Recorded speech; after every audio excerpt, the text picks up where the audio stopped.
ॐ ज्ञानतिमिरान्धस्य ज्ञानाञ्जनशलाकया चक्षुरुन्मिलितं येन तस्मै श्रीगुरवे नमः। श्रीचैतन्यमनोभीष्टं स्थापितं येन भूतले स्वयं रूप कदा मह्यं ददाति स्वपदान्तिकं। वन्देऽहं श्रीगुरोः श्रीयुतपदकमलं श्रीगुरुं वैष्णवांश्च श्रीरूपं साग्रजातं सहगणरघुनाथान्वितं तं सजीवं साद्वैतं सावधूतं परिजनसहितं कृष्णचैतन्यदेवं श्रीराधाकृष्णपादान् सहगणललिता श्रीविशाखान्वितांश्च। हे कृष्ण करुणा सिंधु दीनबंधु जगतपते गोपेश गोपिका कांत राधा कांत नमस्तुते। तप्त कांचन गौरांगी राधे वृंदावनेश्वरी वृषभानुसुते देवी प्रणमामि हरिप्रिये। वाञ्छाकल्पतरुभ्यश्च कृपा सिन्धुभ्य एव च पतितानां पावनेभ्यो वैष्णवेभ्यो नमो नमः। जय श्री कृष्ण चैतन्य प्रभु नित्यानंद श्री अद्वैत गदाधर श्रीवासादि गौर भक्त वृंद। हरे कृष्णा कृष्णा कृष्णा हरे हरे हरे राम राम राम हरे।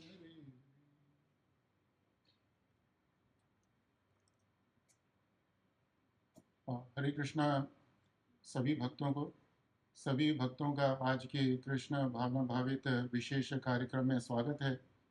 और जैसा आप लोगों को मालूम है, आज एक बहुत ही विशेष दिवस है।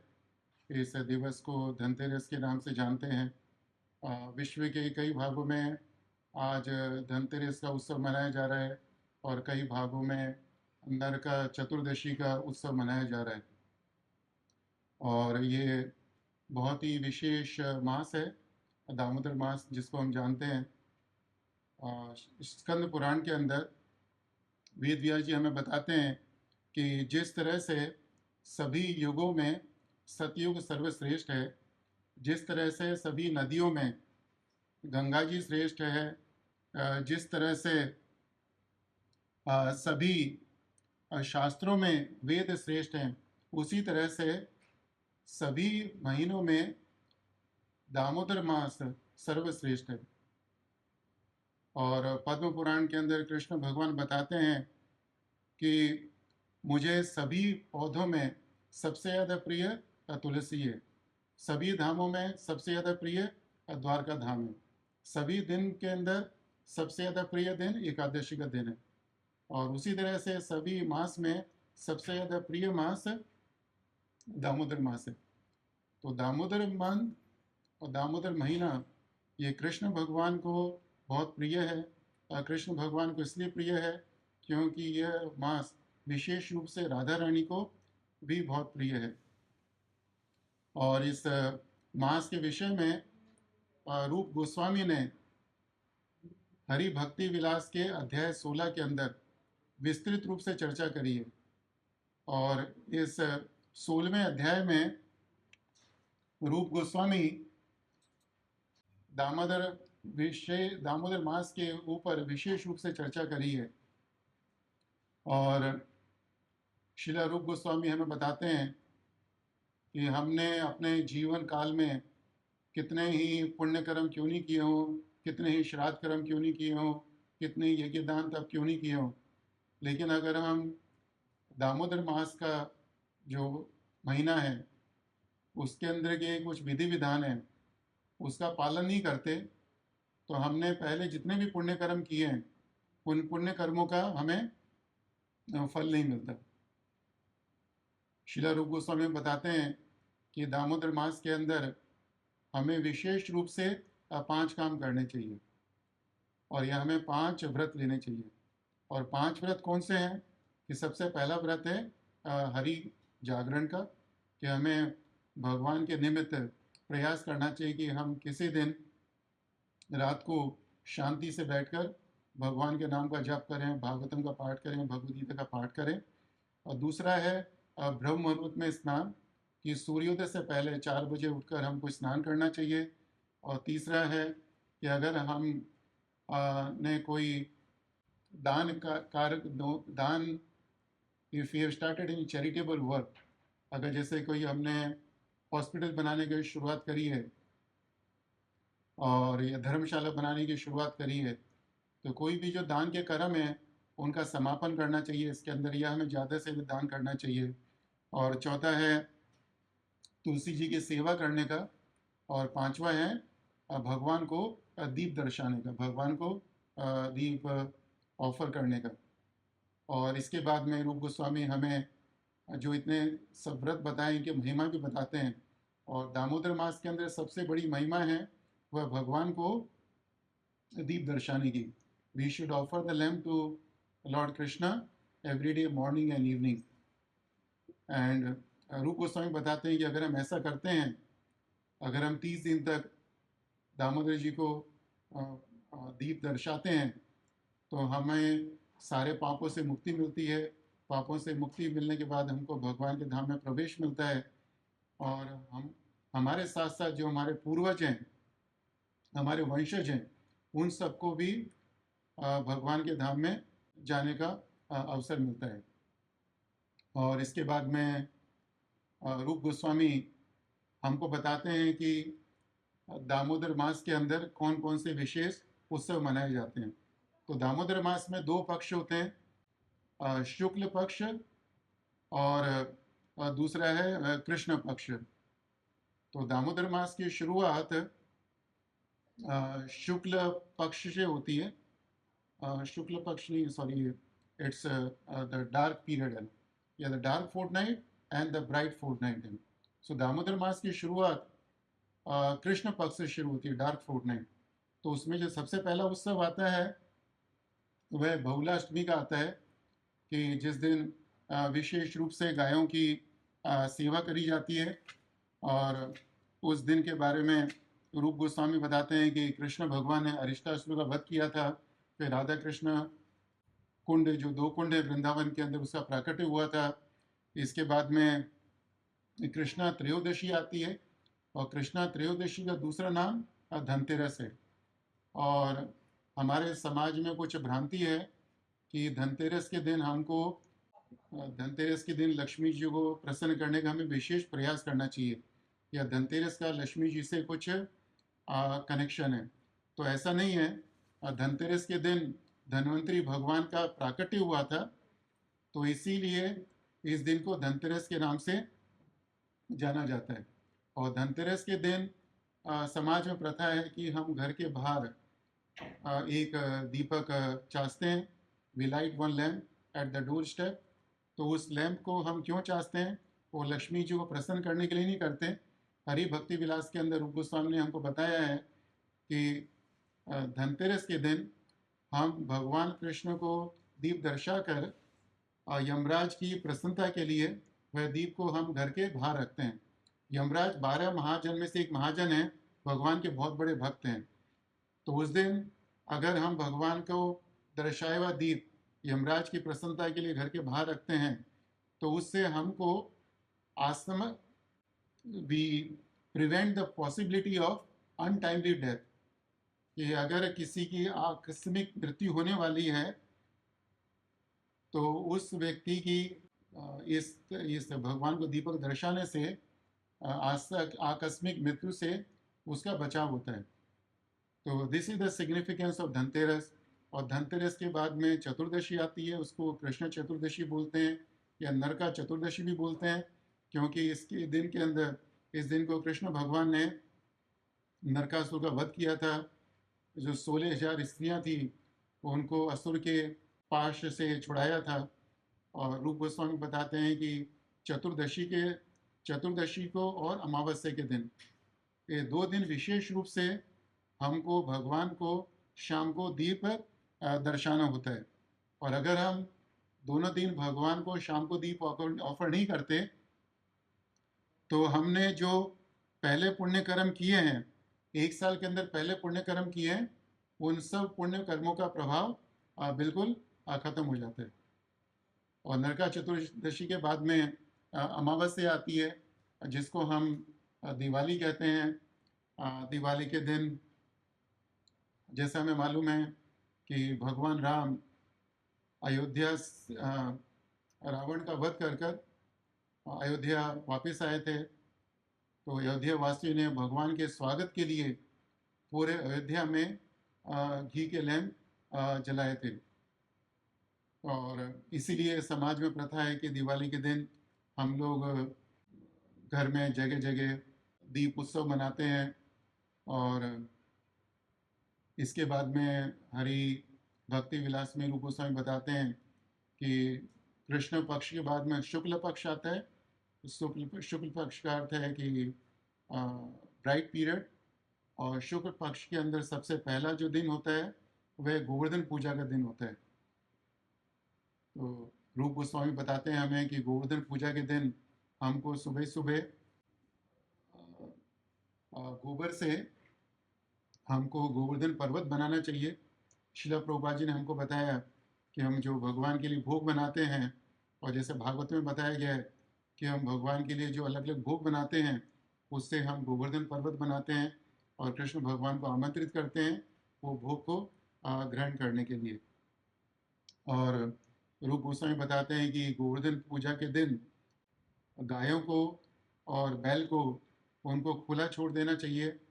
उस दिन गायों का दूध नहीं निकालना चाहिए, बैलों को खेत में नहीं जोतना चाहिए, कि जिससे दोनों जने गाय और बैल आपस में खेल सकें और बछड़े अपनी माँ के साथ रह सकें ज़्यादा समय के लिए। और इसके साथ साथ रूप गोस्वामी बताते हैं कि गोवर्धन पूजा के दिन बलि महाराज को, जो भगवान के भक्त हैं, उनकी प्रसन्नता के लिए हमको भगवान का दीप दर्शाए हुआ उनको दीप दर्शाना चाहिए।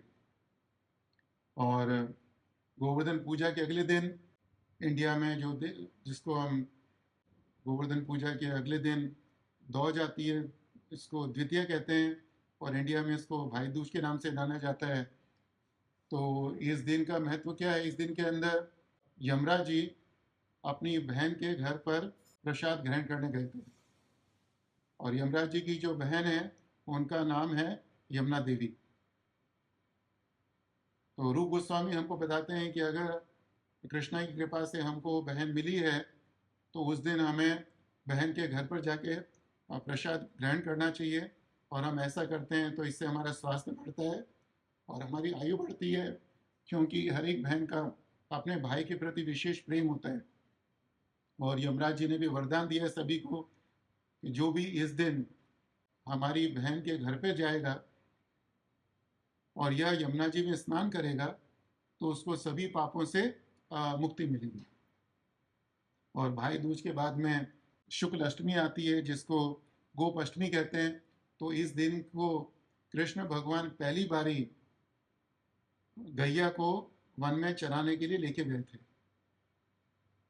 इस दिन से पहले कृष्ण भगवान का नाम वत्सप था। वत्सप का अर्थ होता है गायों को पालन करने वाला। और इस दिन से कृष्ण भगवान ने नाम पड़ा गोपा, जो गायों का पालन करते हैं। और भक्त लोग हमें बताते हैं कि गोपाष्टमी के दिन कृष्ण भगवान ने जब नंद बाबा को बोला कि बाबा मुझे गायों को वन में चराने के लिए लेके जाने का है, तो नंद बाबा ने कृष्णा को बोला कि ठीक है बेटा, तुम गायों को लेके जाओ, लेकिन गायों में वन में बहुत बड़े बड़े कंकर पत्थर होते हैं तो तुम्हारे चरणों को कष्ट होगा, तो तुम खड़ाऊं पहन के जाने का, चप्पल पहन के जाने का। तो कृष्ण भगवान ने बोला कि नहीं बाबा, मैं चप्पल पहन के नहीं जाऊंगा। नंद बाबा ने कहा क्यों नहीं चप्पल पहन के जाओगे? तो कृष्ण भगवान कहते हैं कि बाबा ये गायों को देखो, तो गायें तो कभी चप्पल नहीं पहनती है ना, तो अगर गाय बिना चप्पल के लिए जा सकती हैं तो मैं भी बिना चप्पल के जाऊंगा। तो गायें ये सब वार्तालाप सुन रही थी। तो गायों ने जैसे ये वार्तालाप सुना तो तुरंत वन में दौड़ी और वो जहाँ जहाँ कृष्ण भगवान को चराने के लिए जाना था उस स्थान पर जाकर उन्होंने अपने चरणों से जितने भी कंकर पत्थर थे उनको चूर्ण कर दिया, उनको रेत के समान बना दिया,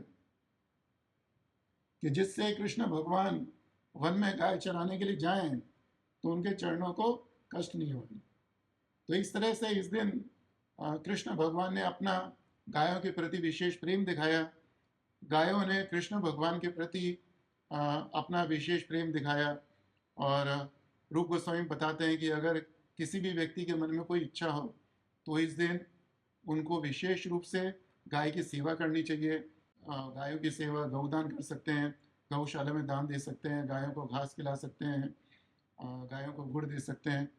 कहने का तात्पर्य इस दिन विशेष रूप से हमको गाय की सेवा करनी चाहिए।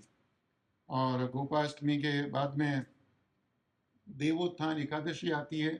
इस दिन विष्णु भगवान अपनी योग निद्रा से, 4 महीने की योग निद्रा है, उससे उठते हैं। और हमारे शास्त्र में विधान है कि भगवान को किस तरह से उनकी योग निद्रा से उठाया जाता है। और प्रबोधिनी एकादशी के बाद में या देवोत्थान एकादशी के बाद में द्वादशी आती है। तो इस दिन जो भक्त लोग भगवान की प्रसन्नता के लिए व्रत रखते हैं, कोई चीज़ नहीं खाने का नियम लेते हैं, तो इस दिन वह अपना व्रत संपन्न कर सकते हैं और जिस चीज़ का त्याग किया है उस चीज़ को ग्रहण कर सकते हैं। तो संक्षिप्त में ये हमने आपको कुछ चीज़ें बताई जो दामोदर मास के अंदर हम लोगों को करनी चाहिए। हरि भक्ति विलास के अंदर रूप गोस्वामी ने हमको बताया कि कौन कौन से उत्सव हैं, उसको कैसे मनाना चाहिए। और दामोदर मास के अंदर एक विशेष उत्सव होता है, वह दीपावली का उत्सव होता है। और हमारे समाज के अंदर सभी व्यक्ति दीपावली का उत्सव धूमधाम से मनाना चाहते हैं, धूमधाम से मनाते भी हैं। और दीपावली के दिन सभी व्यक्ति प्रयास करते हैं कि हम लक्ष्मी जी को अधिक से अधिक प्रसन्न करें। तो आज की कथा में हम चर्चा करेंगे कि अगर हमें लक्ष्मी जी को बहुत सरलता से प्रसन्न करना है तो हमें उसके लिए क्या करना चाहिए। तो इसके संदर्भ में हम श्रीमद् भागवतम का 8वां स्कंद, 8वां अध्याय, श्लोक नंबर 9, Srimad Bhagavatam canto 8 chapter 8 verse number 9, इसका उच्चारण करेंगे और इसका तात्पर्य पढ़ेंगे और उसके बाद में उसके ऊपर थोड़ी चर्चा करेंगे। ओम नमो भगवते वासुदेवाय। ओम नमो भगवते वासुदेवाय। ओम नमो भगवते वासुदेवाय। तस्यां चक्रुः स्पृहां सर्वे सुरासुरमानवः रूपोदार्य वयो वर्ण महिमाक्षिप्तचेतसः। तस्यां, unto her, chakruhu did, spraham desire, sarve everyone, sasura asura manavah the demigods, the demons and the human beings, roop audarya by the exquisite beauty and bodily features, vayah youth, varna complexion, mahima glories, akshipta agitated, chetasah their minds. Translation and purport by His Divine Grace A.C. Bhaktivedanta Swami Srila Prabhupada Ki Jai. Translation: because of her exquisite beauty, her bodily features, her youth, her complexion, and her glories, everyone, including the demigods, the demons, and the human beings, desired her. They were attracted because she is the source of all opulences. Purport: who in this world does not want to possess wealth, beauty, and the social respectability that come from these opulences? People generally desire material enjoyment, material opulence, and the association of aristocratic family members. Bhogeshwarya Prasakta Nam. Material enjoyment entails money, beauty, and reputation they bring, which can all be achieved by the mercy of the goddess of fortune. The goddess of fortune, however, never remains alone. As indicated in the previous verse by the word Bhagavat Para, she is the property of the Supreme Personality of Godhead and is enjoyable only by Him. If one wants the favor of the goddess of fortune, Mother Lakshmi, because she is by nature Bhagavat Para, one must keep her with Narayana. The devotees who always engage in the service of Narayana, Narayana Parayana, can easily achieve the favor of the goddess of fortune without a doubt. But materialists who try to get the favor of the goddess of fortune only to possess her for personal enjoyment are frustrated. Theirs is not a good policy. The celebrated demon Ravana, for example, wanted to deprive Ramchandra of Lakshmi, Sita, and thus be victorious, but the result was just the opposite. Sita, of course, was taken by force by Lord Ramchandra, and Ravana and Sita, of course, was taken by force by Lord Ramchandra, and Ravana and his entire material empire were vanquished. The goddess of fortune is desirable for everyone, including human beings, but one should understand that the goddess of fortune is the exclusive property of the Supreme Personality of Godhead. One cannot achieve the mercy of the goddess of fortune unless one prays both to her and to the Supreme Enjoyer, the Personality of Godhead. Srila Prabhupada ki jai. Uh, Sorry, did not uh, I did not have the verse purport and translation in Hindi. क्षमा करिए प्रभु जी माता जी, मेरे पास इस श्लोक का अनुवाद और तात्पर्य हिंदी में नहीं था, तो इसलिए मैंने इंग्लिश में पढ़ा, लेकिन इसमें प्रभुपाद जी ने बताया है, इसके ऊपर हम हिंदी में चर्चा करेंगे। तो इस श्लोक के संदर्भ में श्रीमद् भागवतम के अंदर सुखदेव गोस्वामी बताते हैं कि एक बार देवताओं और असुरों ने समुद्र मंथन किया, और समुद्र मंथन के समय तीनों लोक से मनुष्य भी आए थे, और देवता भी आए थे, असुर भी आए थे, ब्रह्मा जी भी थे, शिव जी भी थे और विष्णु भी थे। और समुद्र मंथन के समय समुद्र के अंदर से बहुत सारी वस्तुएं प्रकट हुई, और अलग अलग वस्तुओं को अलग अलग व्यक्तियों ने, देवताओं ने, असुरों ने ग्रहण किया। जैसे विष को शिव जी ने ग्रहण किया। सबसे पहले समुद्र मंथन के समय विष प्रकट हुआ, उसको लेने के लिए कोई नहीं था, तो शिव जी ने अपनी करुणा के कारण विष को धारण किया। उसके बाद में सुरभि गाय प्रकट हुई, उसको ऋषि मुनियों ने ग्रहण किया। फिर उसके बाद में उच्चेश्रवा घोड़ा प्रकट हुआ, उसको बलि महाराज ने लिया। फिर इसी तरह से समुद्र मंथन के समय अलग अलग चीज़ें प्रकट हुई हैं। तो अलग अलग चीज़ों ने अलग अलग चीज़ों को अलग अलग देवी देवताओं ने, असुरों ने ग्रहण किया।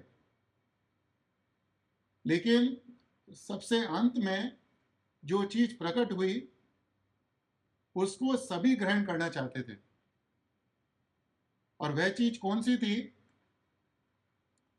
उसको इस श्लोक के अंदर बताया गया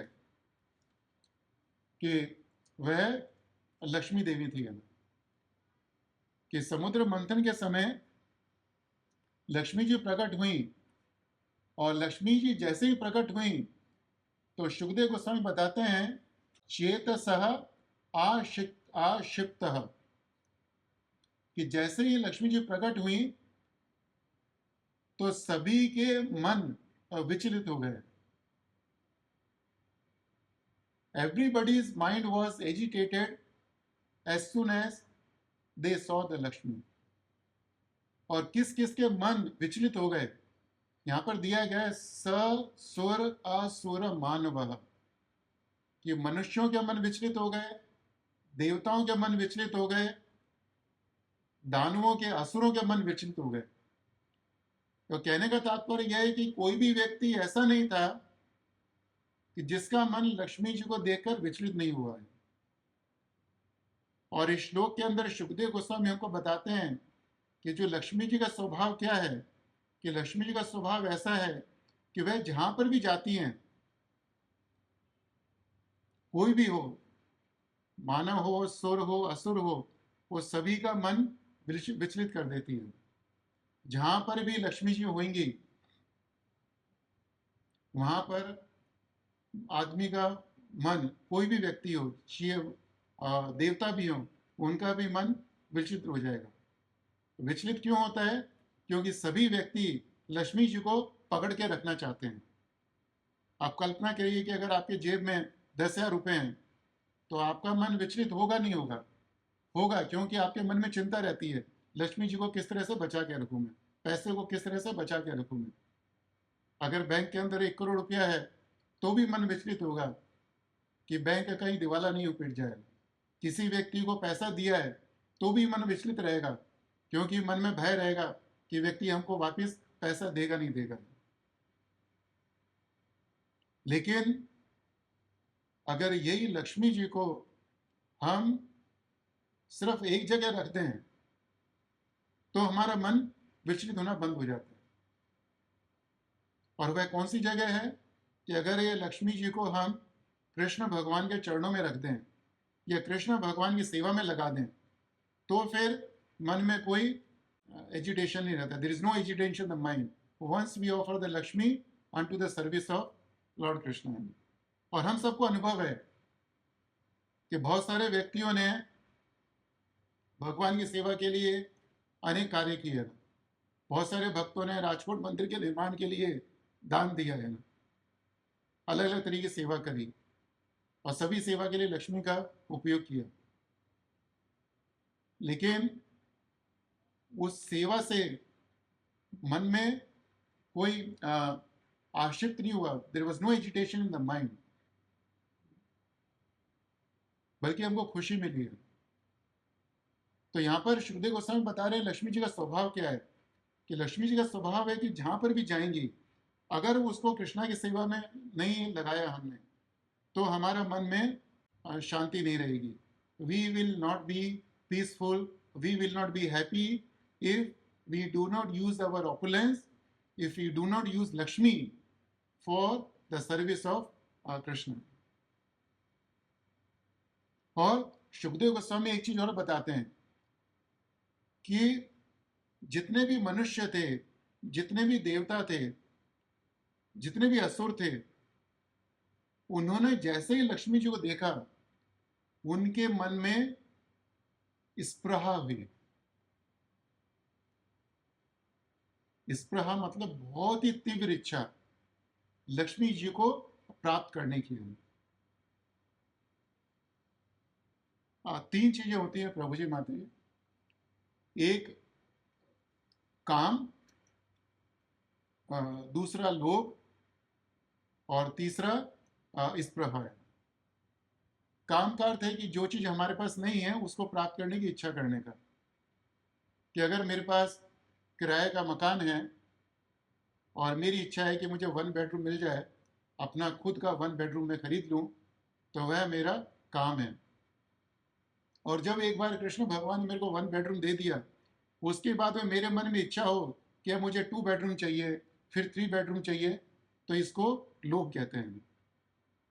और स्पृहा ऐसी वस्तु जो हमारे जीवन निर्वाह के लिए अत्यंत आवश्यक है, ऐसी वस्तु जो नहीं मिले हमको तो हमारी मृत्यु हो जाएगी। स्पृहा ना तो काम है ना लोभ है। काम और लोभ के अंदर ऐसी चीजें आती हैं कि जो हमको नहीं मिले तो भी उसके बिना हम जीवित रह सकते हैं। जैसे अगर हमको अपना घर नहीं हो, हम किराए मकान में रहें, तो भी हमारा जीवन चल सकता है। अगर हमारे पास खुद की गाड़ी नहीं है तो भी हमारा जीवन चल सकता है। अगर हमको खाने के लिए एक रूखी रोटी मिले तो भी हमारा जीवन चल सकता है। लेकिन स्पृहा ऐसी चीज है कि जो हमको नहीं मिले तो हमारी मृत्यु हो जाएगी। ऐसी चीज की इच्छा करना जिसके बिना हमारा जीवन नहीं चल सकता, वह चीज कौन सी है? जैसे हवा। अगर हमको सांस लेने के लिए कुछ क्षण हवा नहीं मिले तो परिणाम क्या होगा? हमारी मृत्यु निश्चित है। तो अगर मेरे मन में वायु की, हवा की इच्छा है, क्यों? क्योंकि उसके बिना मेरा जीवन नहीं संभव है, तो उसको स्पृहा कहते हैं। तो शुकदेव गोस्वामी कहते हैं कि तस्याम चक्रुहु स्पृहाम सर्वे, कि सभी के मन में स्पृहा हुई, मतलब इतनी तीव्र इच्छा हुई, सबको ऐसा लगा कि अगर लक्ष्मी जी हमें नहीं मिली तो हमारा जीवन संभव नहीं है। और शुकदेव गोस्वामी इस श्लोक के द्वारा हमको ये बता रहे हैं कि संसार में सभी मनुष्यों का, देवताओं का, असुरों का स्वभाव क्या है, और सभी के मन में कितनी तीव्र इच्छा है लक्ष्मी जी को प्राप्त करने की। इतनी तीव्र इच्छा है कि सभी को लगता है कि अगर हमारे पास धन नहीं है तो हम अपना जीवन नहीं चला सकते। अगर हमें धन नहीं मिला तो इसका अर्थ है कि हम लोग बिल्कुल मर गए। तो सभी व्यक्ति, मानव, सुर असुरा, सुर असुर मानव, सभी के मन में लक्ष्मी जी को प्राप्त करने की इतनी इच्छा होती है कि उनको लगता है कि लक्ष्मी जी के बिना हमारा जीवन संभव नहीं है। और लक्ष्मी जी प्रकट हुई, सभी के मन में इतनी तीव्र इच्छा थी लक्ष्मी जी को प्राप्त करने की कि सभी व्यक्ति, देवी देवता लक्ष्मी जी को प्रसन्न करने के लिए उनकी सेवा में लग गए।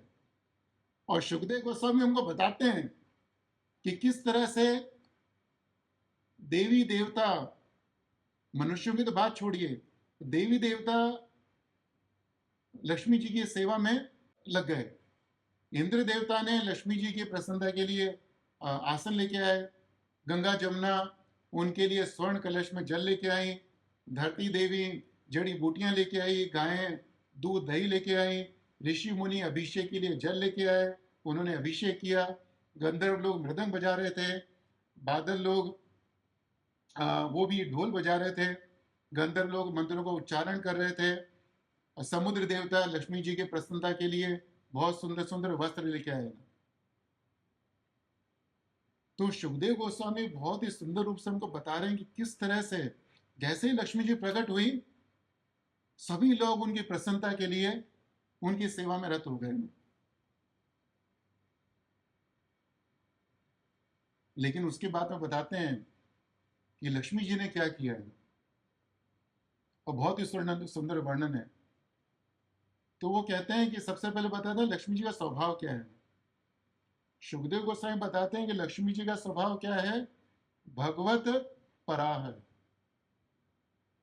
कि she is inclined to be possessed by Lord Krishna. Srila Prabhupada अनुवाद में बताते हैं कि उनके लक्ष्मी जी के मन में क्या इच्छा होती है कि मैं हमेशा नारायण के पास में रहूं।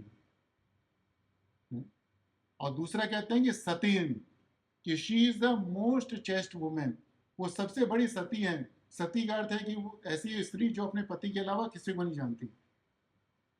तो सुखदेव गोस्वामी कहते हैं कि लक्ष्मी जी सतीन, सती सबसे बड़ी, she is the most chest women, and she does not know anyone other than Krishna, वो कृष्ण भगवान के अलावा किसी को नहीं जानती। तो एक तरफ सभी देवी देवता लक्ष्मी जी की सेवा में लगे हुए हैं, और लक्ष्मी जी वो सब सेवा को छोड़कर खड़ी हो गई, कमल का फूल हाथ में लिया, और वे मुस्कुराई है। मुस्कुराई इसलिए कि वो देखती हैं कि किस तरह से सभी लोग मुझे प्रसन्न करने के लिए प्रयास कर रहे हैं, लेकिन इनको नहीं मालूम कि यह मुझे किस तरह से प्रसन्न कर सकते हैं। तो विलोक यंती, सुखदेव गोस्वामी कहते हैं विलोक यंती, वो अच्छी तरह से सभी को एक एक करके देख रही हैं, और वो क्या देख रही हैं कि कौन सा व्यक्ति, कौन सा देवता, कौन सा असुर दोष से रहित है, दोष से रहित, बिना दोष के है। वो देख रही है कि कौन सा देवता, कौन सा असुर दोष रहित है, बिना दोष के है। और सुखदेव गोस्वामी बोलते हैं कि लक्ष्मी जी ने यक्षों को देखा, गंधर्वों को देखा, सिद्धों को देखा, सुर को देखा, असुर को देखा, सभी को देखा, मानवों को तो देखा ही नहीं उन्होंने, मनुष्यों को तो देखा ही नहीं उन्होंने, क्योंकि उनको मालूम है कि मनुष्य के अंदर गुण है ही नहीं, जिस गुणों के कारण वह उनके पास जाए। तो लक्ष्मी जी ने मनुष्यों को तो एज इज इट रिजेक्ट कर दिया है कि जो वो प्रकट हुई है वो है। और इसके बाद में सुखदेव गोस्वामी बताते हैं कि लक्ष्मी जी ने विमृश्य बहुत सोच विचार किया है, और सोच विचार के बाद में उन्होंने हरिम वरम, उन्होंने हरि को अपना वर स्वीकार किया, क्योंकि लक्ष्मी ने जी देखा कि पूरे सभी भौतिक और आध्यात्मिक जगत में सिर्फ हरि ही ऐसा पुरुष है जो अविचारी सद्गुण ही, जिसके अंदर सिर्फ सद और सद्गुण हैं। और लक्ष्मी जी ने बड़े प्रेम से कृष्ण भगवान के गले में वरमाला डाली, उनको अपना पति स्वीकार किया, और शर्माती हुई कृष्ण भगवान के सामने खड़ी हो गई और कृष्ण भगवान के वक्ष स्थल को देखने लगी हुई, और देखते हुए मन में प्रार्थना कर रही हैं कृष्ण भगवान से कि भगवान मुझे कृपा करके अपने हृदय में आश्रय दीजिए, कृपा करके मुझे अपने हृदय में स्वीकार करिए। और कृष्ण भगवान ने लक्ष्मी जी की प्रार्थना को स्वीकार करते हुए उनको अपने हृदय में रहने के लिए स्थान दिया है। और इसके बाद में सुखदेव गोस्वामी कथा का और आगे वर्णन करते हैं, लेकिन अभी हम यहाँ पर देखेंगे कि अगर हमें लक्ष्मी जी को प्रसन्न करना है तो हम लक्ष्मी जी को प्रसन्न कैसे कर सकते हैं। दिवाली के दिन समाज के अंदर प्रथा है कि लोग लक्ष्मी जी की पूजा करते हैं। तो लक्ष्मी जी की पूजा करने में कोई दोष नहीं है, लेकिन हमें ज्ञात होना चाहिए कि लक्ष्मी जी की पूजा हमें कैसे करनी चाहिए। हम जिस तरह से लक्ष्मी जी की पूजा करते हैं परंपरा के अनुसार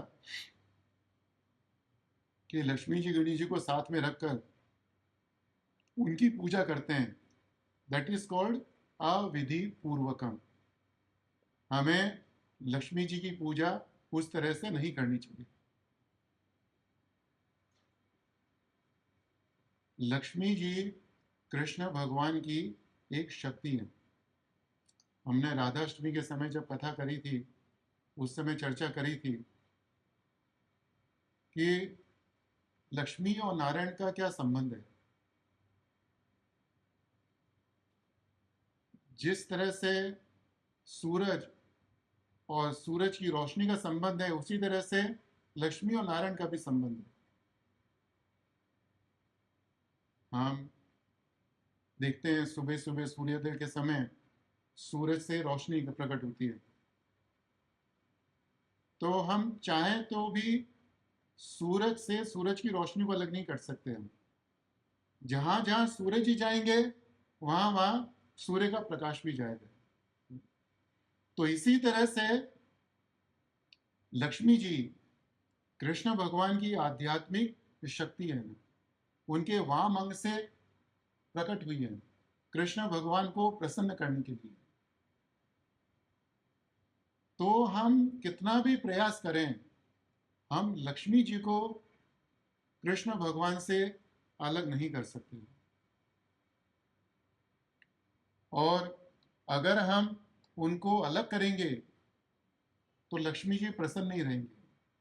कि जिस तरह से रावण ने सीता माता को भगवान राम से अलग किया, तो हम सबको मालूम है कि सीता माता was not happy at all. और जिसने सीता माता को भगवान राम से अलग किया उसका क्या हर्ष हुआ हमको ये भी मालूम है। Ravana was a very learned man, वो बहुत ही विद्वान व्यक्ति था, उसने सिर्फ एक गलती करी कि उसने सीता को भगवान राम से अलग कर दिया, और इसी कारण से उसका सर्व विनाश हुआ।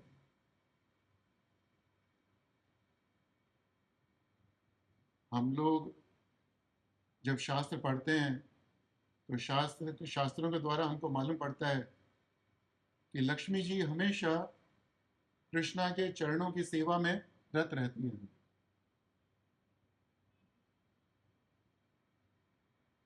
और अगर हम लक्ष्मी जी को कृष्ण भगवान से अलग करते हैं और उनकी पूजा अलग से करते हैं, तो इसका अर्थ है कि लक्ष्मी जी को जो सबसे प्रिय चीज है कृष्ण भगवान की चरण सेवा करने का, हाँ, उससे उनको अलग कर देते हैं। तो आप सोचिए, अगर हम भगवान के भक्त को, और भगवान के भक्त को ही नहीं, साधारण भक्त नहीं, जो भगवान की आध्यात्मिक शक्ति है, अगर हम उसको भगवान की सेवा से अलग कर दें तो वह कभी हमसे खुश होंगी? वो नहीं, खुश नहीं होंगे।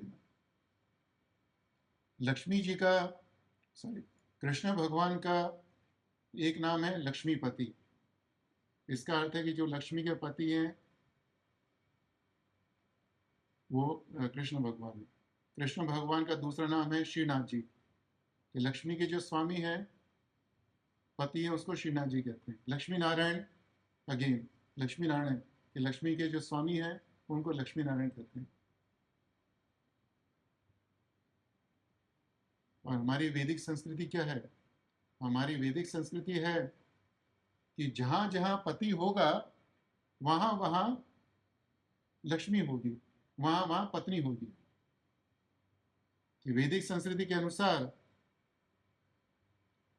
कि पत्नी अपने पति का अनुसरण करती है, कि जहां जहां पति जाएगा वहां वहां पत्नी जाएगी। तो अगर हमें लक्ष्मी जी को प्राप्त करना है तो हमें पहले कृष्णा को प्राप्त करने का प्रयास करना चाहिए, कृष्णा को प्रसन्न करने का प्रयास करना चाहिए। क्योंकि कृष्ण भगवान ने लक्ष्मी जी को अपने हृदय में रहने के लिए निवास दिया है, स्थान दिया है। तो जहां जहां कृष्ण भगवान होंगे वहां वहां लक्ष्मी जी तो स्वाभाविक रूप से होंगी वो है। और अगर हम कृष्ण भगवान का दर्शन करते हैं तो स्वाभाविक रूप से लक्ष्मी जी हमें देखेंगी, क्योंकि लक्ष्मी जी कृष्ण के वक्ष स्थल में, उनके हृदय में रहती हैं। तो जब हम कृष्ण के सामने खड़े होते हैं तो हमको याद रखना चाहिए कि उस समय सिर्फ कृष्ण भगवान हमको नहीं देख रहे, कृष्ण भगवान के साथ साथ लक्ष्मी जी भी हमें देख रही हैं। तो कहने का तात्पर्य क्या है कि शास्त्रों में दिया गया है कि हम लक्ष्मी जी की कृपा दृष्टि के लिए बहुत सारे नियम रखते हैं, व्रत करते हैं, तपस्या करते हैं। कृपा कटाक्ष में सिर्फ एक दृष्टि डाल दें हमारे ऊपर, उसके लिए कितने कितने कठिन व्रत करते हैं लोग। लेकिन सबसे सरल उपाय क्या है? घर में जाएं, श्रीनाथ जी हो, कृष्ण भगवान हो, राम भगवान हो, विष्णु जी हो, सिर्फ उनके सामने खड़े होकर प्रणाम करें और लक्ष्मी जी की हमारे ऊपर लक्ष्मी जी की कृपा हो जाएगी। We want Lakshmi Devi to see us, हम चाहते हैं लक्ष्मी देवी हमें देखें। तो क्या करना चाहिए? भगवान के सामने जाके खड़े हों, उनका दर्शन करें। लक्ष्मी जी स्वाभाविक रूप से हमको देखेंगी। ऐसा हो ही नहीं सकता कि लक्ष्मी जी हमें नहीं दिखे।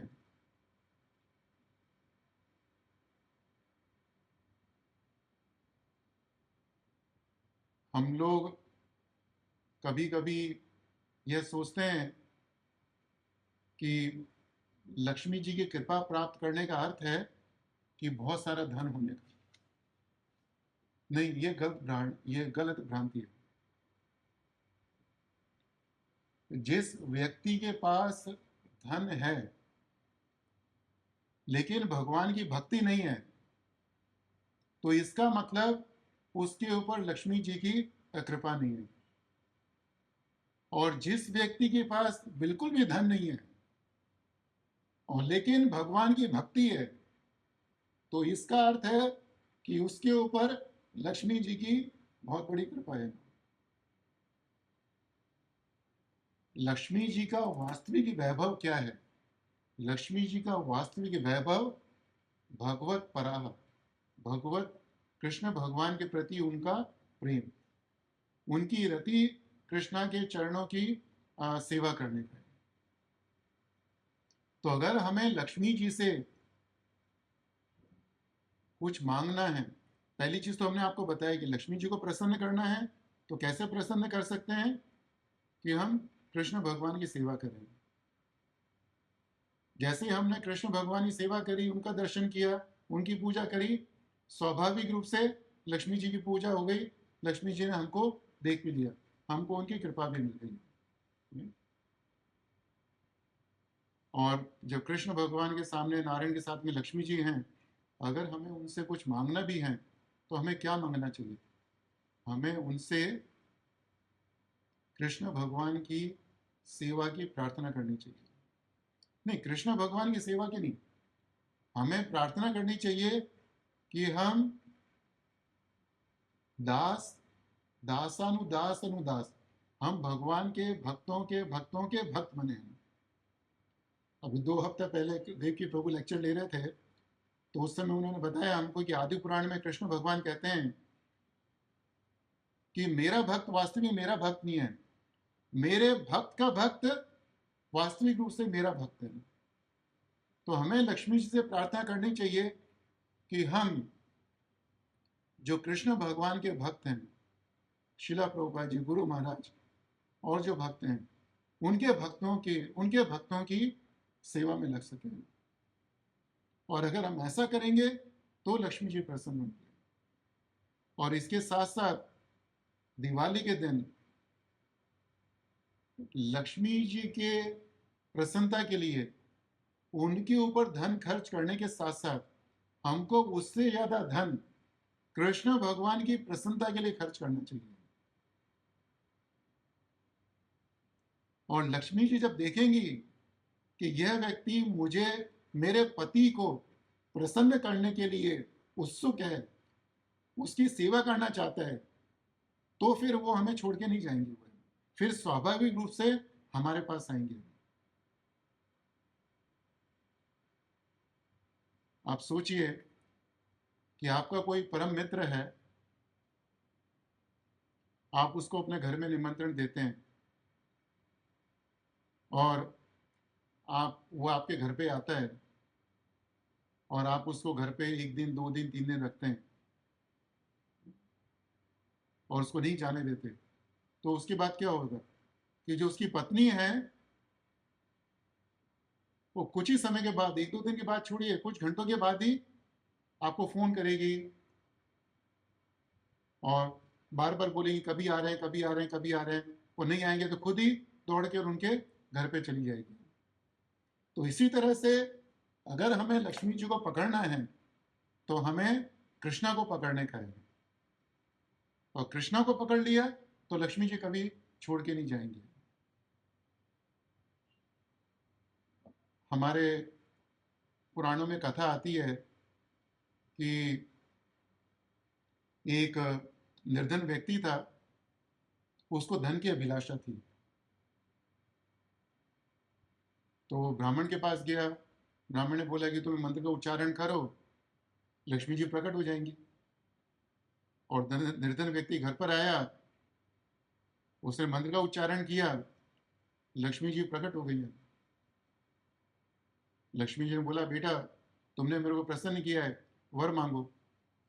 तो व्यक्ति जैसे ही वर मांगने वाला था, उसने देखा कि लक्ष्मी जी के चरण बहुत काले हैं,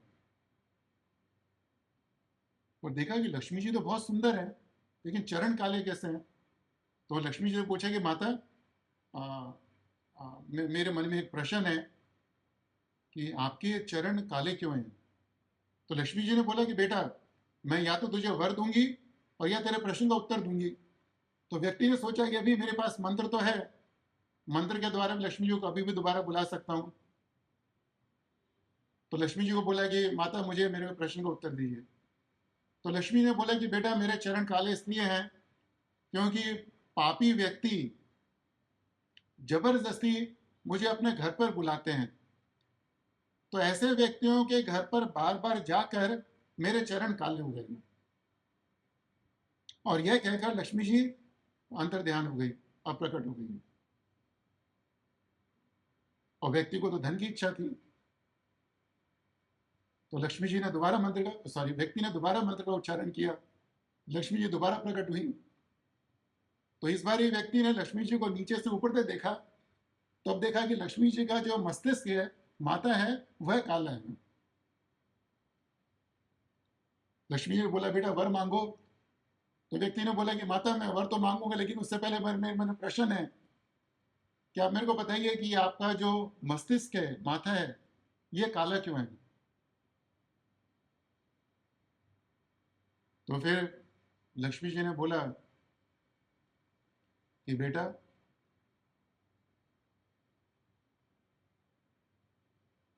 मेरे पति के बहुत सारे भक्त हैं जो मेरे पति की दिन रात सेवा में लगे रहते हैं, तो मैं ऐसे भक्तों के घर के द्वार पर जाकर माथा रगड़ती हूं कि मुझे भी सेवा करने का अवसर दो। तो आप मेरे पति के भक्तों के द्वार पे माथा रगड़ रगड़ कर मेरा ये माथा काला हो गया। तो लक्ष्मी जी बताना चाहती हैं हमको कि अगर हम भगवान की भक्ति में लगेंगे तो वह स्वयं हमारे पास चल के आएंगी नहीं? और हमको जो भी भगवान की सेवा के लिए चाहिए वो हमको देंगे। और अगर हम ऐसा नहीं करेंगे तो हमको मालूम है लक्ष्मी जी का दूसरा नाम क्या है। लक्ष्मी जी का नाम है चंचला। चंचला मतलब वो कहीं एक जगह रहती नहीं है ना। ये श्रीमद् भागवतम के 8वें स्कंद के अंदर ही दिया गया है कि लक्ष्मी जी किस तरह से प्रकट हुई। जैसे बिजली प्रकट होती है, इसी तरह से लक्ष्मी जी प्रकट हुई और कुछ समय बाद अप्रकट भी हो गई है। तो लक्ष्मी जी चंचला इसलिए कहते हैं कि हम जबरदस्ती लक्ष्मी जी को अपने घर पे बुलाते हैं ना, और लक्ष्मी जी देखती हैं कि इस घर में मेरे पति की सेवा होती है नहीं होती है, और देखती है मेरे पति की सेवा नहीं होती तो घर छोड़ के चली जाती है। लक्ष्मी जी का एक दूसरा नाम कभी हम धन को दौलत भी कहते हैं।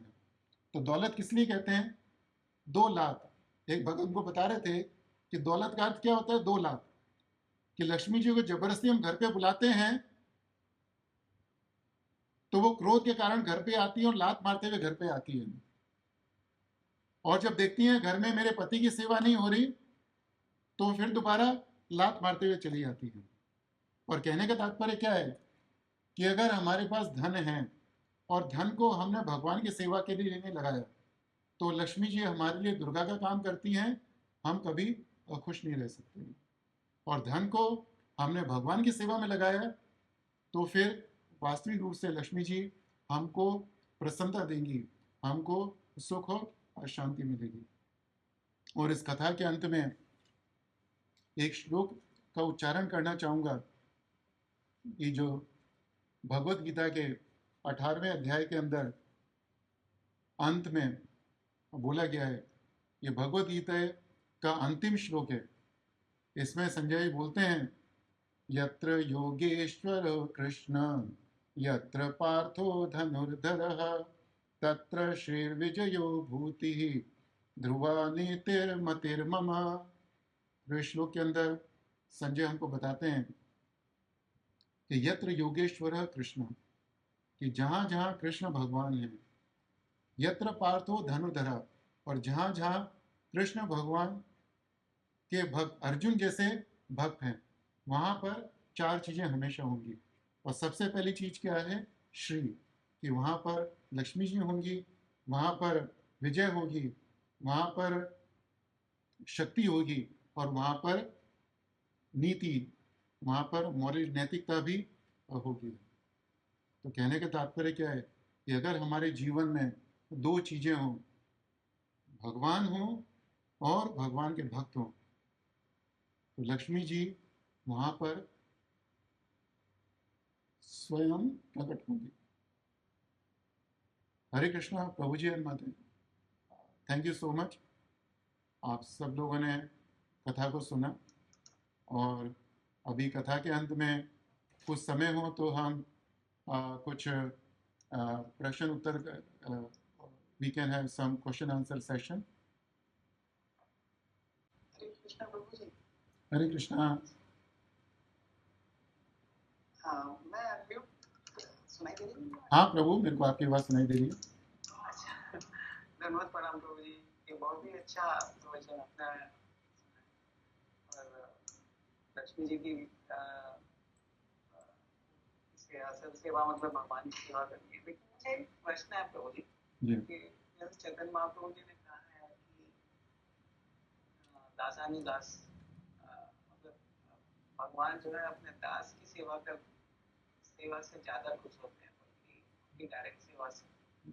तो जब लक्ष्मी जी उनकी दास हैं तो उनकी सेवा,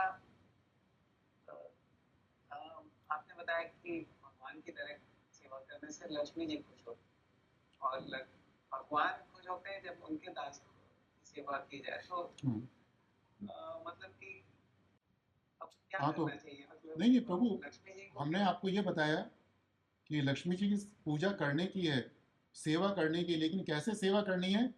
उनकी उनके पति के साथ में सेवा करने की है, उनको अलग करके सेवा नहीं करने की।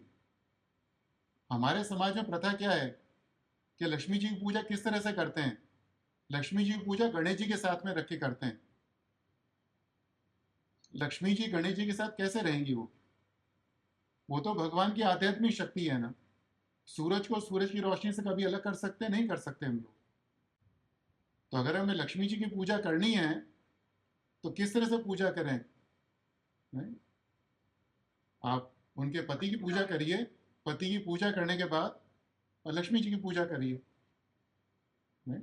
ये विधान है। तो हमने मना नहीं किया, हमने आपको क्या बताया, पूजा करनी हो तो किस तरह से करें, हमें हमको उस तरह से करनी चाहिए। ठीक है प्रभु? तो भगवान के भक्तों की सेवा, वो भक्तों को भगवान से अलग करके नहीं कर सकते हम लोग, है ना। ठीक है ना प्रभु? भगवान के भक्तों की सेवा का अर्थ है कि भगवान के भक्त भगवान की जो सेवा में लगे हैं, हम उनको उनकी सेवा में सहयोग दें। राइट? ये भक्तों की सेवा है। भक्तों की सेवा करने का अर्थ सिर्फ ये नहीं है उनके चरण स्पर्श करने का, उनका पाद पूजन करने का, उनको भोग देने का। सही है प्रभु? भक्तों की सेवा का अर्थ है भक्त लोग जो भगवान की सेवा में लगे हैं, उनको हम उनकी सेवा में मदद करें। That is the service to the devotees. ठीक है प्रभु? हरे कृष्ण। बहुत धन्यवाद। यस प्रभु। प्रभु जी हरे कृष्णा। मैं ये नामदेव बोल रहा हूँ राजपुर से। हाँ बोलिए प्रभु।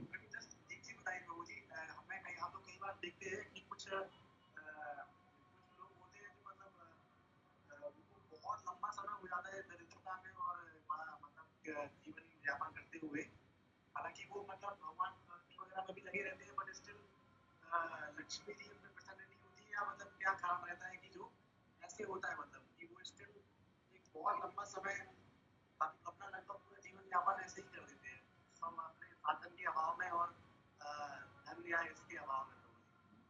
तो प्रभु जी, जैसा हमने आपको कथा में बताया कि अगर हमारे पास बहुत सारा वैभव है, आप संसार में जितने वैभव हैं उन सब की कल्पना करिए और सोचिए कि वो सब वैभव हमारे पास में है, लेकिन अगर हमारे पास कृष्ण भगवान की भक्ति नहीं है, हमें भगवान के नाम जप के लिए समय नहीं मिलता, ये सत्संग के लिए समय नहीं मिलता, तो इसका मतलब हमारे ऊपर लक्ष्मी जी की कृपा नहीं है। लक्ष्मी जी के पास जो वैभव है, वो वैभव तो बहुत सारे दूसरे देवी देवता भी दे सकते हैं हमको, है, जो भगवान के वास्तविक भक्त नहीं है। कितने सारे भक्त हैं और सर कितने सारे देवी देवता हैं जिनके पास बहुत बड़े बड़े वैभव हैं, हम उनकी पूजा करेंगे वो भी हमको वैभव दे देंगे। लेकिन लक्ष्मी जी से हमको कुछ चाहिए, तो वो क्या चाहिए कि जिस तरह से उनका कृष्ण के प्रति प्रेम है, हमको वो चाहिए ना। हमको उसकी प्रार्थना करनी चाहिए वो। तो अगर हमारे पास सब कुछ है, पूरे संसार का तीनों लोगों का वैभव है, लेकिन भगवान के प्रति प्रेम नहीं है, तो मतलब लक्ष्मी जी की कृपा नहीं है। और हमारे पास कुछ भी नहीं है लेकिन भगवान के चरणों में रति है, तो इसका अर्थ है कि लक्ष्मी जी की हमारे पास बहुत बड़ी कृपा है। क्योंकि प्रभु हमारे साथ जो भी कुछ जाएगा वह क्या जाएगा, हमने भगवान के प्रति जो भक्ति करी है, भगवान का नाम लिया, वही हमारे साथ जाएगा। और लक्ष्मी जी जो हम जिसको वैभव समझते हैं, लक्ष्मी जी में पूरे संसार का जो सो कॉल्ड वैभव दे भी दें तो कुछ भी नहीं जाएगा हमारे साथ, है ना, राइट। और हमने आपको बताया कि अगर हमारे पास वो सब वैभव होएगा तो बहुत सारी चिंता होंगी, बहुत सारे कलेश होंगे। तो हमको क्या चाहिए, हमको मन में शांति चाहिए नहीं, या वो सब कलेश चाहिए। तो हमको प्रभु, हमको शांति रखनी चाहिए, यह सोचकर कि हमारे पास कुछ भी नहीं है, भौतिक सुख नहीं है, संपदा नहीं है, लेकिन भगवान के चरणों में भक्ति तो है हमारे पास। और अगर वो करते रहेंगे प्रभु जी, तो हमको उसी से बहुत शांति मिलेगी, है ना। तो हमको इसी को हमको इसी इसी चीज़ को लक्ष्मी जी की कृपा मानना चाहिए, ठीक है प्रभु। और हमारे पास बहुत सारे उदाहरण हैं, आप इतने सारे गोस्वामीज हैं, भगवान के भक्त हैं, उन सबका उदाहरण दीजिए आप, है ना, राइट प्रभु। उन्होंने भगवान की कैसे भक्ति करी है ना, नहीं? उन्होंने स्वयं वैभव को छोड़ दिया है ना। क्यों? क्योंकि वो लक्ष्मी जी की कृपा नहीं है ना। अगर वो लक्ष्मी जी की कृपा होती तो वैसे वैभव छोड़ के थोड़ी जाते हुए, है ना। ठीक है प्रभु जी, हरे कृष्ण। श्रद्धावान प्रभु जी, आपका भी कोई प्रश्न है तो मैंने आपको अनम्यूट करने के लिए रिक्वेस्ट भेजा है, आप अनम्यूट करके फिर से पूछ सकते हैं। हाँ, हरे कृष्णा प्रभु जी। हरे कृष्ण।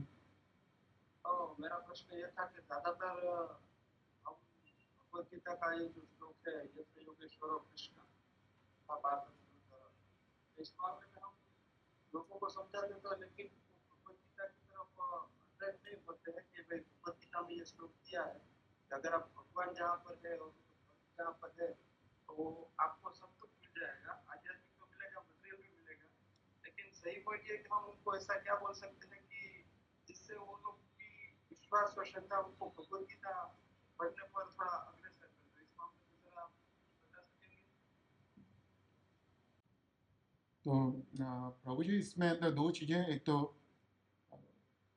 आप जो भगवान के भक्तों को, जो नए व्यक्तियों को बता रहे हैं इस श्लोक के बारे में, वो बहुत अच्छा कर रहे हैं और आप ऐसा करते रहिए। और अगर वो भक्त बार बार सुनेगा तो सुनने मात्र से उसकी शुद्धि होगी, और शुद्धि होने के कारण, शुद्धि होने के बाद में उसके मन में इसके प्रति श्रद्धा उत्पन्न होगी। और भगवान की भक्ति में श्रद्धा जब तक उत्पन्न नहीं होती जब तक हमने कोई अज्ञात सुकृति नहीं करी हो, अज्ञात ज्ञात और अज्ञात सुकृति नहीं करी हो, जब तक हमने भगवान की सेवा के लिए कुछ काम नहीं किया हो, तब तक हमारे मन में भगवान के प्रति श्रद्धा उत्पन्न नहीं हो सकती। तो कई कई बार होता है, ऐसा होता है कि व्यक्तियों ने पूर्व जन्म में या इस जन्म में भगवान की भक्ति के निमित्त सेवा करी होती है, तो इस कारण से उनको हम एक बार बताते हैं तो वे उस चीज़ को सुनते हैं और भगवान की भक्ति करना शुरू कर देते हैं। और लेकिन कई बार ऐसा होता है कि पूर्व जन्म के जो पाप कर्म हैं इतने प्रबल होते हैं या सुकृति नहीं करी होती, तो उस कारण से उन व्यक्तियों के मन में भगवान के जो श्लोक हैं, भगवान का नाम है, जप है, संदेश है, उसके प्रति श्रद्धा उत्पन्न नहीं होती।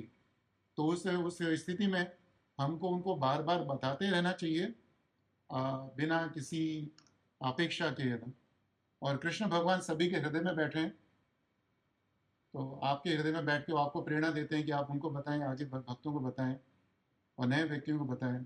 और इसी तरह से कृष्ण भगवान उस व्यक्ति के हृदय में भी बैठे हुए हैं, उसको भी प्रेरणा दे रहे हैं कि तुम इसकी बात सुनो नहीं सुनो, है।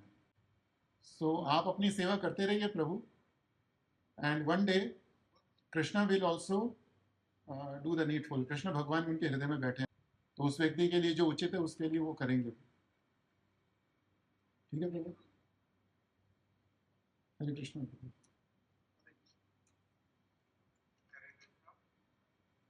हरे कृष्ण। मेरी तरफ से सभी के कृष्ण बने हैं और बहुत ही सुंदर आपका प्रभु जी लेक्चर रहा और उसी के साथ आपसे प्रश्न के उत्तर भी सभी बहुत ही ज्यादा सेंसिटिव थे।